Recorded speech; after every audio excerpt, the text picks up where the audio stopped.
to the Harbor.Church podcast, everybody. Second helpings. Here we go. My name's Keita Rose. I'm here with Pastor Josh. Yeah, we're back at it again. We're back at it. We're digging in. You know, I love Mondays because we get to do podcasts together. That's nice. It does feel like in the midst of what can often be a not great day, it's a nice break in the action. Right. Like, you know, like no matter what crap I'm dealing with on Monday, I'm like, at least I get to sit down and record a podcast with Keita Rose. And I know if I have to, I can take out my anger on Pastor Josh. I will just unleash all of my venom in a 40-minute episode. Yes, see. absolutely. Yeah, freaking love that's it. the goal.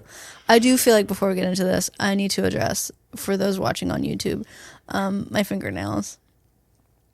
What? These are mermaid nails. My friend's 2-year-old did them yesterday. So people who can't see, each fingernail is a different color. Yeah, so my left hand has 4 hot pink and 1 electric blue. Mm-hmm. However, my right hand has hot pink, I'd say a dark green, an aquamarine, and then a hot pink. And then the pinky's empty because there were so many layers of red sparkle on there that it actually just peeled off. She did 6 or 7 coats. As one does. Of just the pinky sparkle. Just didn't want that to be a distraction. Also, I'm sure you're embarrassed by how underdressed you are based on my mermaid nails. But you know, I'm regretting that this is such a you're probably formal feeling pretty bad about yourself. That I was unaware of. Yeah. So shout out to Goldie. So explain why nails. Chris, our producer's fingernails are all different colors. Like, well, I don't know who he's been hanging out with. I just like making him turn and be like, what are you guys talking about? Yeah, we're just testing if Chris is actually listening. Yeah, he's just Most over there. He's playing on his phone. I'm pretty sure. Pressing buttons, pretending. Yeah, he's there's a podcast. He's over there playing. This actually doesn't even go on the internet. There is no podcast. Yeah, he's just like, have fun talking to each other, losers. Good. I'm recording. Yeah, good job. That's great. No, that's good. All right. Anyway, let's jump in for the people who actually wanted content versus what we did with our fingernails. Yes. Yeah. Which is still great. I'm glad that you... All good things. We kicked off a new series this week. One of my personal favorites. It is fun because it's so different. It's so fun. It's probably harder to preach, so you like it less, but I love it. It is harder to preach. I'll be honest with you. Yes. It is harder to preach. Yeah. So that series is called Mind Games. Right. And we stole that from a British show that we like called Taskmaster. Mm-hmm. So people who haven't seen it, and most people haven't, most Americans haven't seen it. Yeah. Quick summary. There's a group of contestants, and the show gives them usually a card that they open up that has instructions on it, and they have some task to perform, some game to play, and it's usually like solve a problem in a unique way.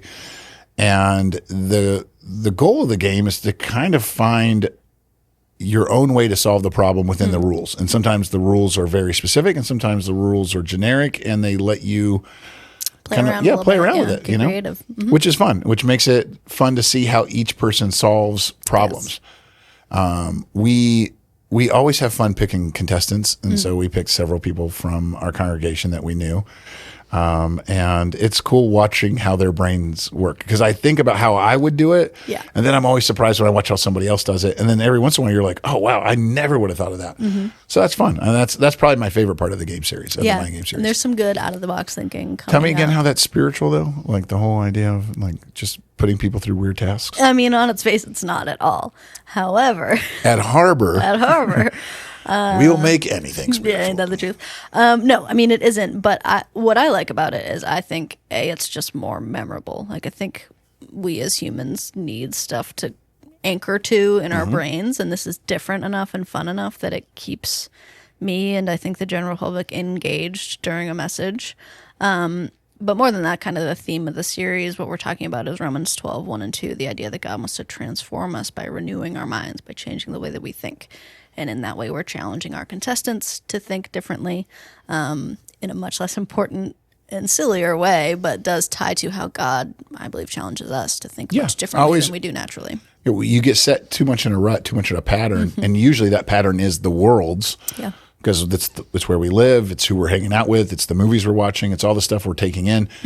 And so we get kind of stuck thinking and seeing things from a worldly perspective when God's called us to have a more spiritual 50,000-foot view of things. And, I do love that this series helps us push back and go, okay, maybe there's a different way to look at this topic. Yeah.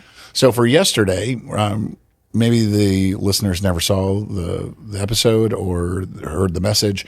What was it that we were trying to task our players with? What was the game that they were supposed to be playing? So our players were instructed, they went out on a large field in front of our Mashpee campus, and they were instructed to get as close to me as they could without me seeing them. And where were you? I was on the roof of the building. So you're on the roof. You're actually on the corner of the roof of the building. Yep. Where you can easily see that from the field. It's the highest spot. I am visible. Overlooking the field. Mm-hmm.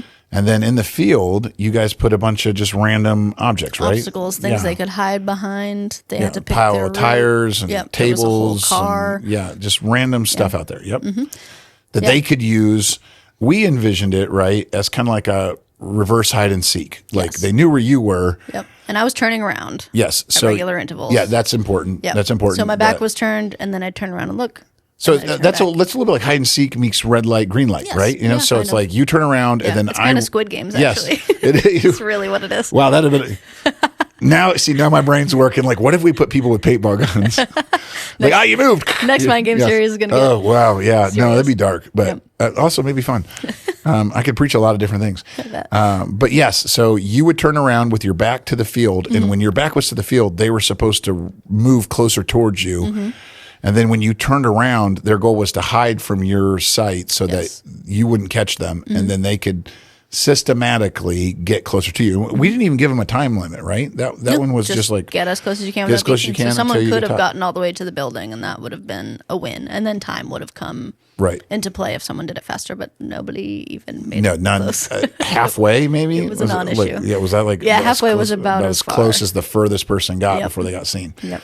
So I remember when we were pitching this idea months ahead of time, we were talking about like what does it look like, which one do we want. And when we saw this and kind of like toyed with this idea of this red light, green light meets hide and seek, I was like, man, this is a perfect illustration of drawing close to God and like how it is that we can draw close to God. And I envisioned having one or two, maybe not all, was there 5 of them? Five contestants? I didn't think all of them would get to you, but I thought for sure one or two would. At least one, yeah. And I was like, that'll be this beautiful illustration of how like somebody, like how in our journey, you know, we struggle, but like we can draw close to God. Because the theme verse, I immediately thought of James 4:8, which was, you draw close to me and I'll draw close to you. And I'm like, yes, this is perfect for this game and this illustration. But the problem was it didn't work the way that we thought it would with somebody getting all the way to you. Yeah, sure didn't. They did their best, I think. I don't even know that I would say that. There was a lot of misunderstanding. Which is funny to me because we even put it in the sermon where, in one of the clips that we used in the sermon, where I guess it was Bobby or Chris or somebody, one of the cameramen offsite asked, is that clear? Are the instructions clear? Do you understand what you're supposed to do? Yeah. And to have them be like, yep, got it. And then all they did after that was like, where, what, when, how, who? And you're going, I thought you understood the instructions. Yep. And they thought they understood the instructions. You know, and we looked at it, you know, in hindsight, we're like, you know, we probably could have written it different and more. And even then, I'm still not sure that. Me neither. Prior to them playing it and failing, would they have seen how much? Yeah. Which is maybe one of the cooler takeaways for the message. That you don't realize how far you are from God until you start trying to walk towards Him. So true. Yeah, like, well, this distance is greater than I thought. Oh yeah, man. I think it was Tozer, and I'm sure one of our listeners can correct us in the comments or something. But if it wasn't Tozer, it was probably like C.S. Lewis or Spurgeon or something. But no man knows how evil he is until he tries to be good. Yeah. And it's like I don't realize how far I am from God until I'm like, oh, I'm trying to get closer. And I think that was probably what God showed me, and what I hope came out in the message was that, man, this is a very simple thing. Draw close to me and I'll draw close to you, right? Yeah. Like, cool, easy enough, got it. Right? Yeah. Except for, why am I not close to God most days? And why do I feel like it's such an uphill climb, right? Yeah. I mean, on paper, it's hide and seek, and Katie's turning her back. Like, right, we've given you all the things you need to be successful. Like, and it wasn't like it was a wide open field. There was trees, there was tables, there was plenty to hide behind. We gave them every advantage we could give them to get close to you, and they still failed miserably. They did. And now I'm wondering, is that kind of what like God is like looking down on us from heaven? Like I gave them. I haven't made it like, that hard, but they make it hard on themselves. What is up with it? Like how often does God look at Josh Adams and go, "Man, this kid, like, come on, like." I hope he calls me a kid.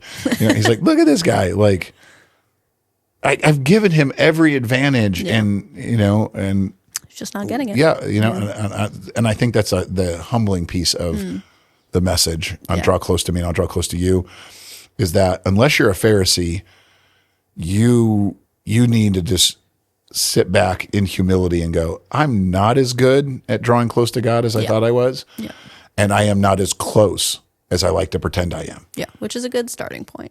Just a reality check. And so I used one of the verses from Psalms where it says, when I'm in your presence, I'm filled with joy. Mm-hmm. Another verse in Psalms says, when I'm around you, I have to tell everyone. Yeah. And I was like, these are like little litmus tests for are you as close as you think you are? Mm. And I was wondering, Katie, as somebody listening to that message, does that resonate? And I don't mean just for you, but maybe for any average listener. When you hear, because when God told me, Josh, you're not as close as you like to think you are, I was both annoyed and sad, and I was almost belligerent, maybe, or not belligerent, like stubborn, but maybe? like defiant, like, oh no, I'm good. I'm good, right? Like, what was your reaction, and what is your reaction to the idea? Because you were the one on the roof in this game, but had the roles been reversed? What is the reaction to being like, oh, I did not even get nearly as close as I thought I would, both physically in the game and then obviously spiritually? Yeah. Yeah, I do think frustration is probably my go-to of like, I think for me, I like to I give myself an out a little bit, maybe spiritually, in thinking that it is more mysterious and more of an enigma and more of a puzzle than God has really created it to be. Like I actually want to find my own cool, creative solution to getting close to God. When he's like, maybe just read your Bible and pray. But no, there's got to be a cooler. No. There must be some cooler, more interesting way to do it. Do you think that's because you crave creativity, or do you think that's ego, where you need to be the answer more than obedience is the answer? It's definitely ego. Like I'd like to say creativity, but it's definitely ego. It's I want to be interesting and unique. And my relationship with God right. must I'm be special. interesting. I'm special. I'm the exception. Things are different for me. And God's like, no, like I've made this simple for your sake. And you're making it harder on yourself by trying to like figure out this mysterious, cool way of finding me when like I'm right here. I gave you a whole Bible and you can talk to me literally anytime.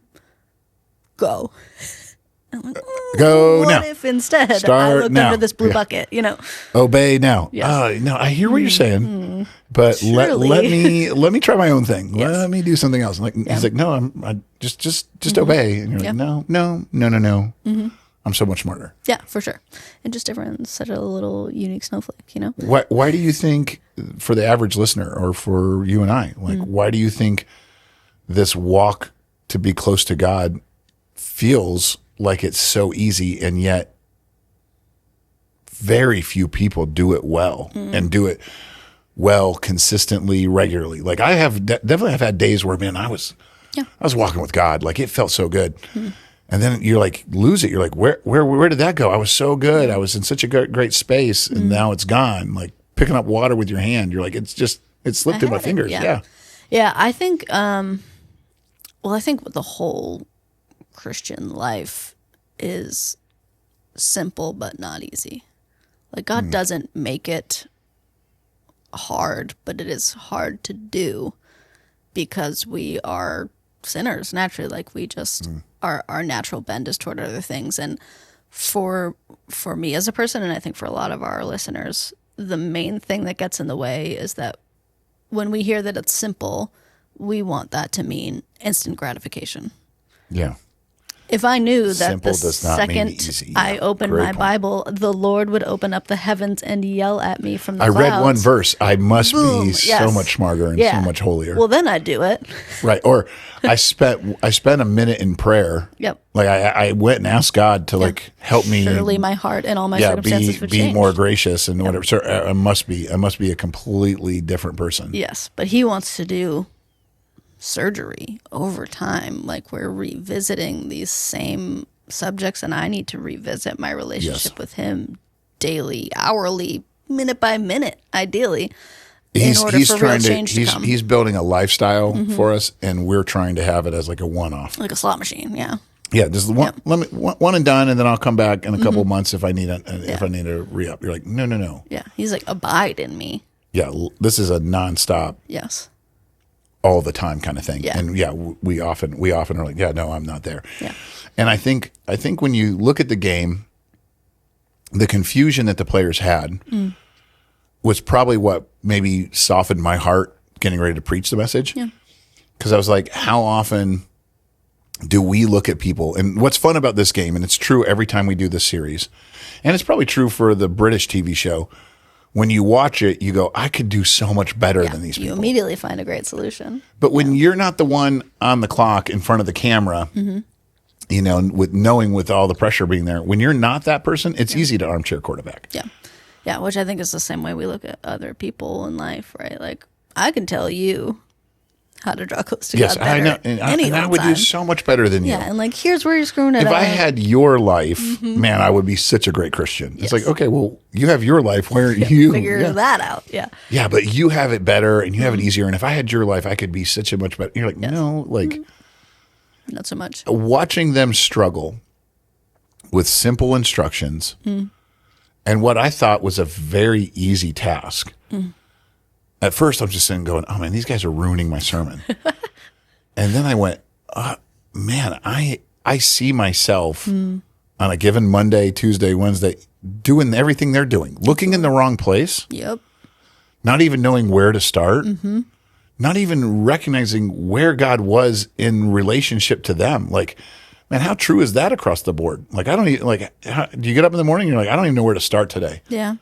Or you find yourself, maybe you're listening to this, you've hit rock bottom. That's probably where I hear it more often, man. Just like so my relationships have fallen apart. My addictions have gotten the best of me. I am in such a dark spot. I don't know which way is up. Yeah. I don't know where God is. I don't even know how to start in a walk towards Him. Man, that's powerful. Man, I almost wish I'd preached it that way. That like that felt a little dark, but like in the moment watching it, preparing for the message, I was going, yeah, like, okay, come at this a little bit softer, Josh. Like, we're trying. And I didn't come at it like I've arrived, I've got this, and why don't you guys? I actually was like, I just wanted it to be like, see, it's not that hard. But then I was like, you know what? It is. It's hard, man. Yeah, which is probably a healthy reality check. I actually wanted to ask you specifically, because you touched on, and we've actually talked a lot in the podcast with you and with others about the tendency, as soon as we start talking about drawing close to God, to God, we have a tendency to then slip into the, checking boxes, performing for God, earning His love kind of mentality, which I think we've picked apart in a few different ways. But I actually wanted to ask you, because I know that's kind of how you were raised, for better or for worse. It was a very traditional background, very follow the rules. Yeah, well-meaning, yes. But yes, but it led to the mentality of like, I have to do the right things or God won't love me. What was the process like for you personally over time, kind of unlearning that? Like, unpacking it? You and God, yeah. And I'm not even sure that you're done. I know I'm not. Oh, no, but like far from it. But yeah. What does that look like between you and God? Oh, no, that's a good question, because I think a lot of people are wrestling with this. There's definitely people who have gained more ground coming away from that mentality. But the checking the box, the performance-based, that appeals to a certain personality. Usually it's people like myself. If you're a people pleaser or you're highly competitive, you're results based. Yes. You're like looking for things. And so it's easy to latch onto, if I do X, Y, and Z, it's a formula. And then God does this, and then He's happier with me, and I get better, and maybe I'll get a gold star in heaven, and I can feel better about myself. And a lot of times in your childhood, you become a rewards-based person, a performer, because you're like, I want the trophy, I want the recognition, I want the gold star, I want the accolades or the admiration, I want my name in the paper, whatever the thing is that you're going after. You're like, if I do this, then I get that. And we misinterpret that into our walk with God, where now, instead of a relationship, we're talking about requirements. And God's interested in your heart, not in your performance. But it's hard to see that when you're like, well, I've got to be good. I gotta read my Bible. I gotta pray. I gotta stop swearing so much. I gotta be nice to my neighbors. I gotta tell more people about God. I gotta go to church more often. Like we start finding all these things. And by the way, none of the things I mentioned are bad. And I said this at the beginning of the message, and I watched it just go over top of people's heads, and I was like, come on, guys. This is not about earning the love of God. You cannot earn the love of God, but that's what they're thinking. Like, I'm earning goodness for me. I'm earning blessings. I'm earning God being happy with me or favor in heaven or something. And you're going, no. This is all about your relationship getting deeper. And I tried to relate it to marriage because I was hoping at least married people would kind of see some of that. And you could equate it to your relationship with your parents when you're a kid. I'm not doing my chores so that my dad loves me more. Like, I'm in a relationship in this family, and there's some things that need to happen, and I need to do them. And it allows for better conversations. It allows for more bonding with my family when I am holding up my end of it, when I am cleaning up my room, when I am, taking out the trash, when I'm contributing to the family. It makes the relationship sweeter. Because I'm actively working on all of us moving forward. Now, God doesn't need anything to be better, like he's perfect. But in our relationship with him, he's going, hey, there's opportunities for you to not be such a turd today like you were yesterday. Yeah. And you and I look at that like, oh, God's asking me to perform so that he'll love me more. No. He wants better for you because he sees better for you and has better for you. And you growing closer to him is just you learning to be more obedient to that, because as you're more obedient, he's going to make you look more like Jesus. And the more you look like Jesus, the sweeter your relationship with the Father is going to become, because you and I, in our natural state, we're dumpster fires. Yeah. Nobody wants to be close to a dumpster fire.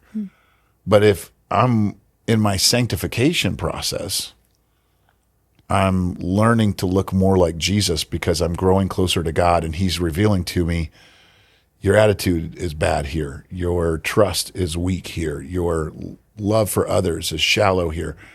Man, all of those things he reveals to me as I get closer to him are ways for me to look more like Jesus, not ways for me to earn his love, not ways for me to pat myself on the back. Yeah, be a better person. Yeah, but ways to grow closer. Yep. And that's the difference. Like, it wasn't like the game that we played out in the field wasn't like, oh, hey, every decision you make lets us like you more. Right. It's like you're working on getting closer to Katie, because that's the point. Not like we will like this person more or less based on how well they perform. And hopefully that's not. I mean, I know it's a game, but Yeah. Hopefully that came across in the message, and I don't know that I said it right and did it justice, but that's definitely where my heart was. Yeah. I agree with all that. I'm going to ask you the question again, though, because you didn't answer the question at all. You said really good stuff, but it was not at all an answer to my actual question. Okay. Love you for it. Let's circle back. Let's circle back. All right, take 2. Because that was all good. But in your personal walk with God over the years, how has he worked the earning mentality out of you? Like, if we're going to have to get personal, then... Yeah, that's kind of the point of a podcast. Okay, well, I am not fully... I have not shaken off... Yes, yeah, not implying that all of the work is done. Yeah, all of the hang-ups and misgivings I have. And I've talked about it on the podcast before. When I read Gentle and Lowly, it really helped reframe. God is not up there with like this clipboard giving me frowny faces, right. And gold stars like I just mentioned. But understanding that and coming to like believe that, has caused me to painfully let go of some of my prayers, some of my own struggles. I think I mentioned it on the podcast before, and if not, it was definitely in the sermon. I had such a misunderstanding of my performance and my need for it that I would put myself in timeout. Yeah. And it actually caused me to walk further away from God, which is one of the reasons I think Satan loves that. He loves to use that inside religion, is that, oh, you've got to perform, you got to check the boxes, and when you don't, shame on you, you suck, you're the worst, God hates you. And that causes a lot of us to be like, I'm so embarrassed because I failed again. And I mean, I can't speak for you, but like, I failed at the thing I apologized and prayed for yesterday. Yeah. So how has that changed? It's changed that my prayers have had to change from, God, I'm trying to do this, help me do this, and less of that to more, God, what is it that you are wanting from me? And not just like from an action base, because that's probably where it started. Sure. But I know that I'm heading in the right path in this struggle when the prayer turns to, God, what is it that I need to change in my heart and in my words and in my thoughts to be more like Christ? And you take that and apply it to whatever, like, man, I'm sitting in the DMV and they are not processing this and they're sending me around and I'm getting frustrated. Now I'm getting angry and I want to go cuss somebody out. I'm so upset. Okay, I can sit there and be like, God, fix this problem for me. Sure. And there's nothing wrong with asking God to step into a situation. Yeah. But then also having that change of heart where you're going, God, how would Jesus sit through this and how would he respond? Why and am I like this? Yeah. How can I be more like Christ? And what you just mentioned has been huge in my marriage, going, and I used to all the time, God, change Kaylee, change this. And then finally it was kind of like, yes, I do want things to be better. And yes, I would like for Kaylee to be different in some ways. Sure. But my prayer needs to be more, God, why am I struggling with this so much? Where is this pride coming from? Where is this frustration coming from? Where is this lack of patience? And when you start to look at it that way, you stop focusing on like, oh, I want to make progress to what we said earlier. Here's my plan for how I make progress. God, let me make progress here. And all of a sudden, God helps you make progress in a way that's completely new, and maybe not new, but like on a completely different path. You were so stubbornly going, I will get close to God by doing X, Y, and Z. Yeah, that's good. And then coming back and going, okay, God, why am I struggling so much? And then he's like, oh, great. Yeah, you have a trust issue. Yes. Oh, you have an arrogance in this area. Oh, like you're so insecure about this that I can't move you forward down this path until you let go of it and just come over here and be settled over here. Yeah. And man, I wouldn't do it, Katie. I would be like, no, I can't make progress over there, God. I've got to be on this path. That's how I make progress, because I want to be more of who you call me to be. I'm trying to do all the right things. Yeah. And God's like, that is such the wrong path for you. The path I'm putting you on, that is, by the way, requiring you to humble yourself right now. That's the path where you're going to make progress. And I'm sitting there going, I don't think I need to be humbled right now, God. I don't think I need to do that. I think I need to be over on this path, and you need to move that person out of my way so I can make progress. That's probably the biggest change. I don't know if that answers your question. No, that's really good. Yeah. That's probably been the bigger thing, is if you keep butting up against that, like hitting your head against the wall in your growth with God, and you're like, God, remove this barrier, remove this person. He might be going, no, I'm the one who placed that there because I don't want you on this path. Yeah. I want you over on the path. I'm trying to reveal something of looking more like Jesus, and you keep putting yourself over on the path of your plan to get where you want to be. So I'm not going to bless that. Yeah. And I'm just going to let you just hit your head against the wall. And sure, you're getting mad at God for it, but ultimately it's your own fault. Yeah, that's good. Yeah, and I think it's the heart of how we think versus how God thinks, which is the point of this whole series, which is we think like, I want to be a good person, and I want to do all good things, and I want to make God happy. And he says, hey, what I'm after is your heart and the root of all of these issues. I want your sin gone because I want you to have a more free and peaceful and joyful life where you can shine my light and actually build my kingdom. And that doesn't come from checking boxes. It comes from really attacking the root of whatever junk is coming up in your life. So what about the person, Katie, and maybe you felt this in your own life, what about the person who takes 2 steps forward and then takes 3 steps back? Yeah. And you're like, man, I made progress, but now I've fallen. And I'm going to be careful how I say this. I had someone come up to me yesterday and confess in between services about a huge falling away. Yeah. Like really like where they had been. And then like, man, it took them years to get there in their sobriety and some other things they were doing. And then they were like, man, I fell way, way far away. And I could see that they were discouraged and they were wrestling through yesterday's message going like, it took me so long to get to there. And now I'm worse than when I started on this thing. Yeah. It's discouraging. Yeah, it is. Yeah. And I think Satan lives in the discouragement piece. So for you yourself, or if you just want to answer it for the listener, how do I deal in this? I walk towards God, and I was walking towards God. I mean, I felt like I was running towards God, and then, man, I just got a flat tire. I just hit it, and now I've fallen so far away, or I took the wrong path. Yeah. I was talking about like trying to get 2 paths to get to God. There might be somebody listening going, no, I took the prodigal path. I went the path to get away from God. Yeah. And now I find myself further away than I've ever been. What's that like? And is there hope for that person to come back? Because it feels like I'll never even get to where I used to be, let alone someplace that I can be proud of. Yeah. Yeah, and I think it's one of the things you hit on that tends to draw us away from God even further is discouragement. And it can feel like, why even start when I'm this far away? I would say for me personally, and I think it would probably apply to anyone listening if they find themselves in this place. First off, God tells us in his word that there's new morning mercies every day. Like there is a fresh start. The second you turn to him, he's right there. Yeah. He's not mad. He's just waiting for you to turn back. On a more practical sense, I've found for myself, no matter how far that distance is, sometimes it's really far. Sometimes it's just like, yesterday wasn't great. I want to be better today.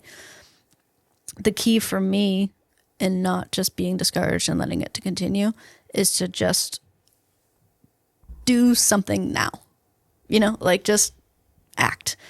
Because in my brain, I want to, tomorrow I'm going to be a better person. And I'm going to set aside this whole hour and I'm going to have my cup of coffee and it's going to be this perfect layout. And when all that's together, then I can draw close to God. Versus the second I have the thought of, man, I wish I were closer to God. So you're not talking about apathy. You're talking more about like delay or like when you're in that, the person who's in that spot of like tomorrow. Yeah. You're not describing apathy so much as you're describing delaying, feeling like there's so many procrastination or I guess procrastination. More, I don't know. Maybe I'm alone in this, but I get like it. You're waiting for it to be perfect. Yeah, like I need to do all these things in the right way. I need to have the good setup, and I got to spend this amount of time with God. And my prayers need to look like this, and my Bible time needs to look like this, and I need to.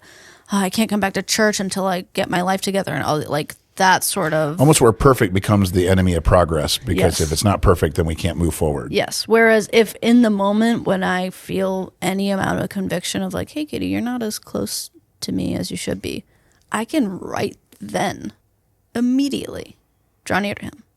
And it doesn't have to look like anything. I can pray right then. I've got a phone with the Bible on it. I can read the Bible right then. And it might not be this amazing, beautiful, perfect dreamscape that I've dreamed up, but it's so much better than waiting until tomorrow, which will never come, to do it when I can just right now, like God is there now. If you're listening to this podcast right now, you can shut this off and talk to him. Like you don't have to wait for everything to look the way you think it should look or the way you think God is expecting it to look. He just wants you near to him. Yeah, you don't have to fix your life in order to start making progress again. Yeah. No, that's huge. Let me caveat that with a second piece though. Okay, so there's discouragement. What about embarrassment? So like I'm discouraged because I was making progress and now I fell back. What about the person who's embarrassed? And I see this in our line of work with people who are quote unquote professionals.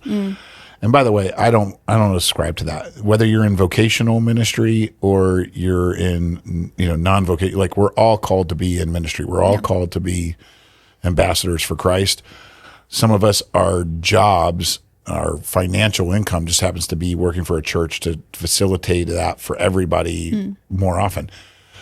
And so when somebody who is in vocational ministry screws up, usually gets blasted because it's juicy gossip. Sure.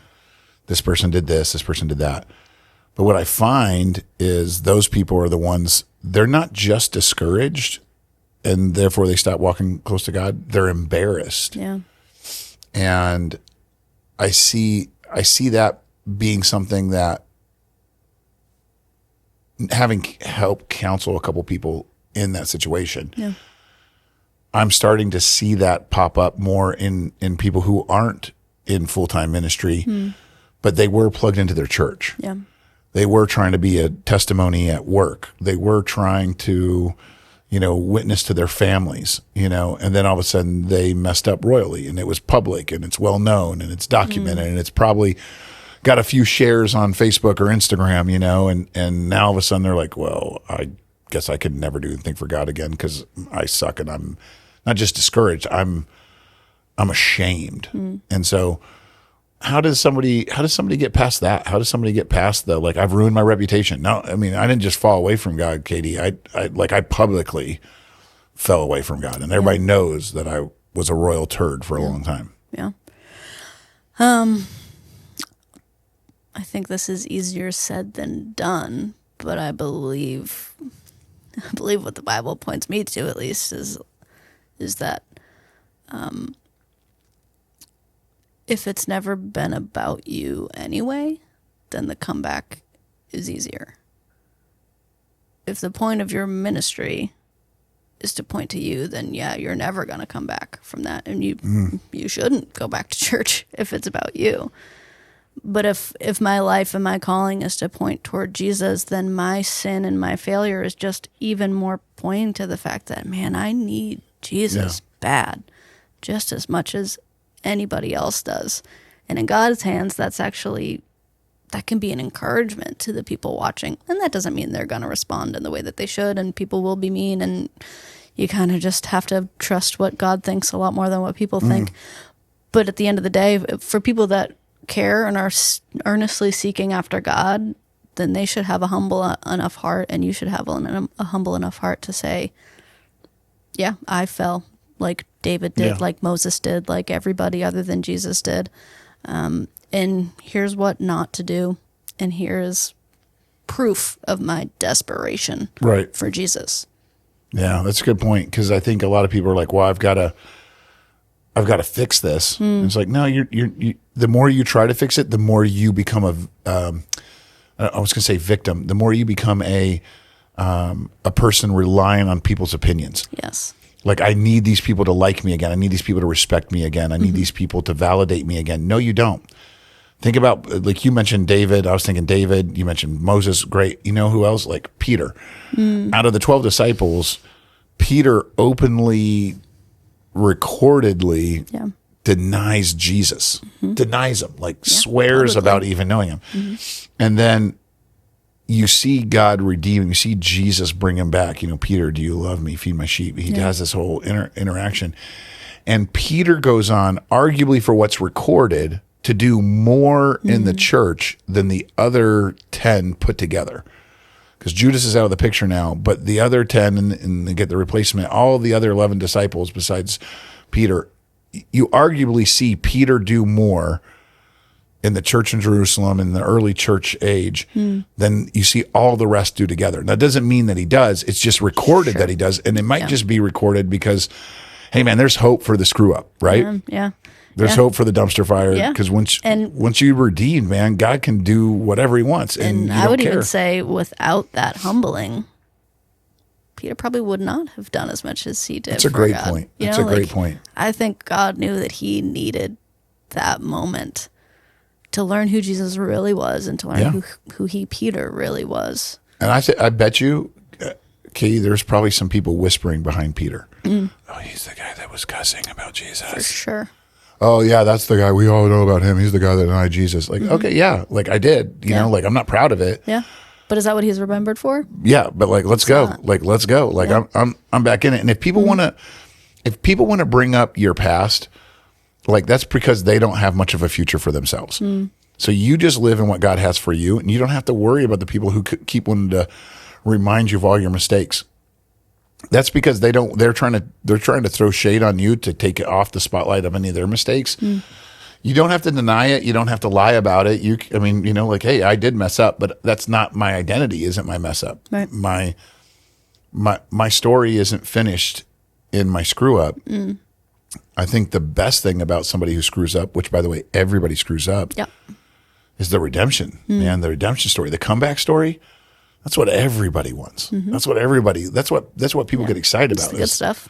Yeah, I mean, that's what we make movies about. That's what we write books about, is like the person who, man, they fell, but then they got back up. Yeah.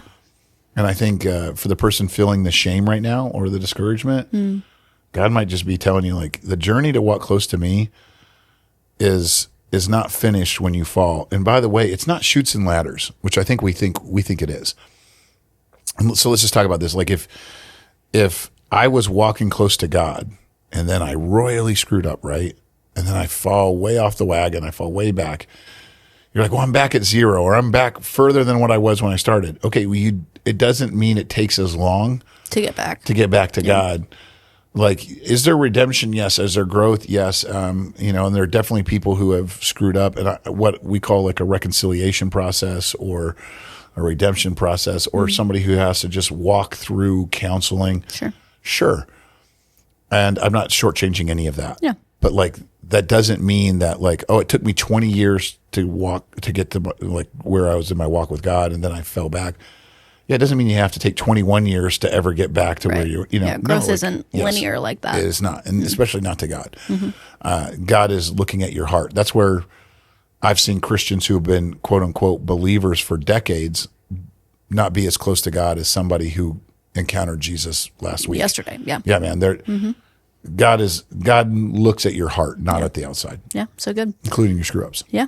And I think that's a great takeaway for our listeners today. And man, we hope you'll find a step to take to draw close to him today and tomorrow and this week. And then we're going to continue the Mind Game series, which I'm excited stoked about. I love this series. We got some fun in store. Man, some of those games, it's cool to see how our contestants grow. I'm hoping it'll be cool to see how our listeners grow in the application, right? You know. And by the way, let's just say this: if somebody's listening to this and you are wicked discouraged or wicked ashamed, and you've fallen, or you are maybe you don't feel like you've fallen, you just feel like you're stuck in the mud. Man, the point of the series was not to pick on you or pile on top. Right. It's to say, and Katie and I were not sitting here today being like, yeah, you guys are idiots. We're commiserating that's a struggle that everybody has, but then also that's not what God's called us to say. Hope. There's so much hope. There's so much hope. And a lot of it is, yes, getting in your word, and yes, praying, but then also getting people around you. Surround yourself with people who won't let you just sit there and wallow in self-pity. Yeah, that's right. But people who be like, no, man, God's got more for you, and I'll walk with you as you find it. Man, that is encouraging. That's why I love mentor groups. That's why I love connect groups. That's why I love a Bible study with some friends. Yeah. That does more to fuel most people's tanks and give you the infrastructure, the scaffolding to build that walk with God. So much more. So can't throw enough credit to that, you know, and how God designed it. Yeah, absolutely. Oh, yeah, absolutely. So I'm stoked. I'm stoked to see. I think that was a good platform. I didn't necessarily plan it that way, that like we would start with walking with God. Like I kind of was waiting to see how the games played out and what they did. But I think God had to start with like, okay, draw close to me. Yeah. Because now as you draw close to me, stuff. I'm going to mess with your mind in some really unique ways. So it's going to be fun. Yeah. You're going to get to have some fun conversations. I'm looking forward to it. It'll be good. All right. All right. Thanks, guys. Catch you next week.